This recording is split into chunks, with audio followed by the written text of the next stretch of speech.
Welcome back. World Malaria Day, which takes place on the 25th of April every year, is an internationally recognized day that highlights the global efforts to control malaria and celebrate the gains that have been made. Since 2000, the world has made historic progress against malaria, saving millions of lives. However, half the world still lives at risk from this preventable, treatable disease, which costs a child's life every 2 minutes. Malaria is still one of the world's greatest killers. Around 435,000 people die each year from malaria, most of them in Africa, where the World Health Organization says malaria kills more than 250,000 children yearly, with nearly 200 million cases each year. The organization's latest World Malaria Report warns that the global response has stalled despite a United Nations global goal to end the disease by 2030. But there is hope in sight. Malawi has started a historical malaria vaccination pilot program with the first ever vaccine.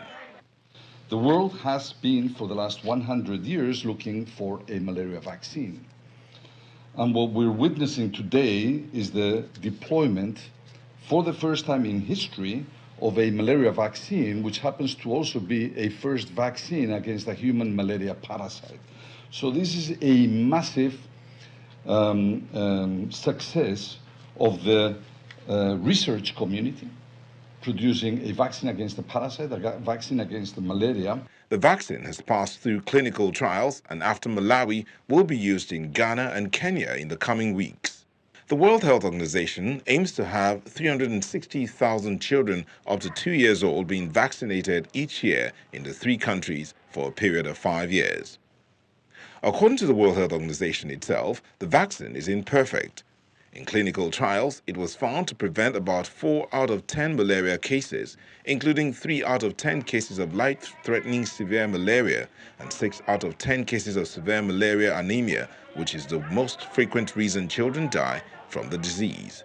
Earlier this month, former England captain David Beckham lent his voice and borrowed a few others as he helped launch a global appeal to end malaria. Malaria isn't just any disease.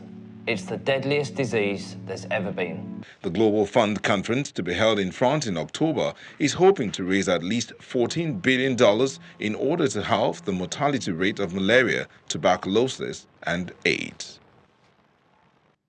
Now, the UN Children's Agency, UNICEF, is warning that cases of measles around the world have nearly trebled compared with the same period last year.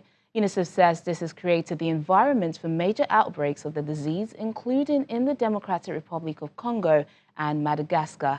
Measles is highly contagious and can be fatal. According to UNICEF, an estimated 160 million people around the world missed out on the measles vaccine in the period from 2010 to 2017. And it says outbreaks of the disease are on the rise around the world. In 2017, more than 100,000 people died, most of them children. A medical doctor, Dr. Omoshen Oluwaseun, joins us live on the program to tell us more about this. Doctor, what do you make of these findings from UNICEF that measles cases are on the rise?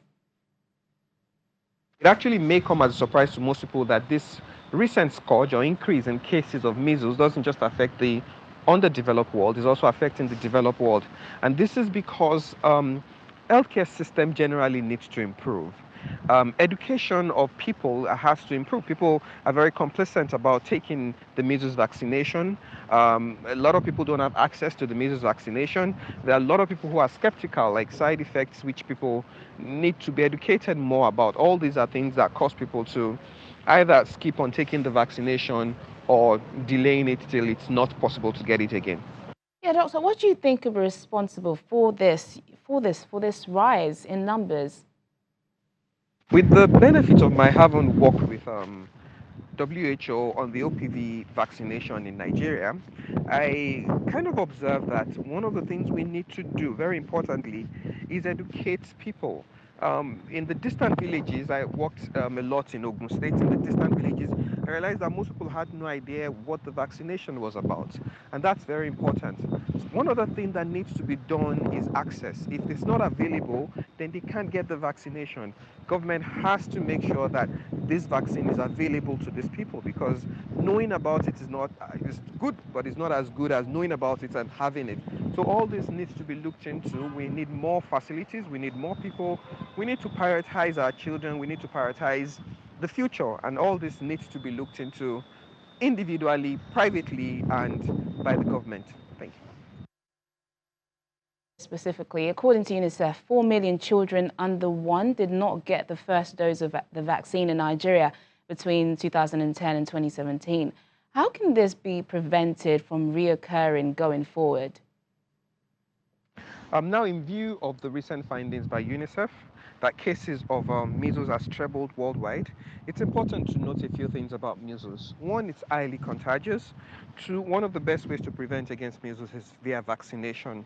Now, ideally, their vaccine is called MMR, which is very popular, and it's the measles, mumps, and rubella vaccination, usually given twice during the lifetime. First would be between the ages of 12 months to 14 months, and secondly between the ages of 4 years to 6 years.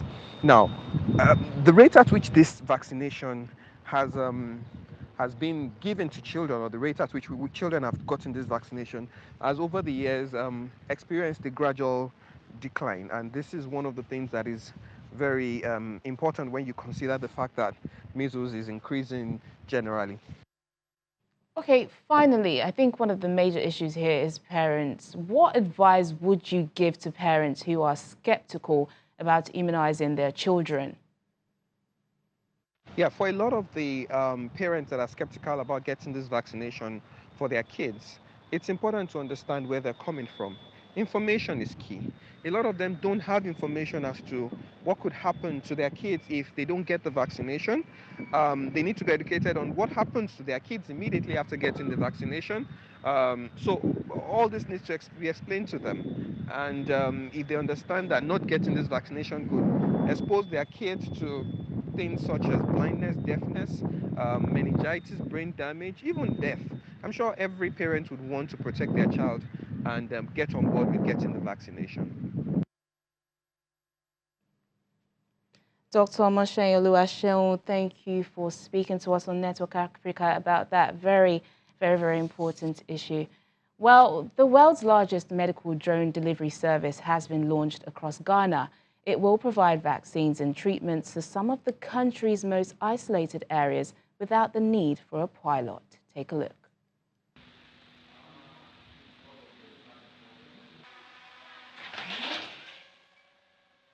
Transporting life-saving medicine at close to 70 miles an hour over treetops and rivers to 12 million patients, the world's largest medical drone delivery service has been launched in Ghana, operating 24 hours a day, 7 days a week. This means supplies are delivered as and when needed to some of the country's most isolated places. One of the most challenging things for vaccine delivery is reaching the unreached. The unreached may be geographically isolated by distance, but also may be isolated because they live in mountainous regions or heavy forested areas or areas that in rainy season are inaccessible. The advantages of drones is, of course, they can leapfrog over those and be able to deliver, but also drones have the advantage of being just in time. And this is very important for products where you cannot predict where the need is. Patients often make long journeys to attend clinics like these. So when drug and vaccine stocks ran out in the past, it was nearly impossible for them to return on another day. The problems that happens is if you get a big influx of people to a clinic, you may have a stock out of vaccines. And this can be tragic because people may have traveled a long distance. If they can't get the vaccines, they may not come back, and they may even lose confidence in the system that it will be there for them in the future, which may mean they don't come back with their other children or with that particular child. Well, that's it on the program today. Thanks for watching. I'm Teniola Shiboale. Bye for now.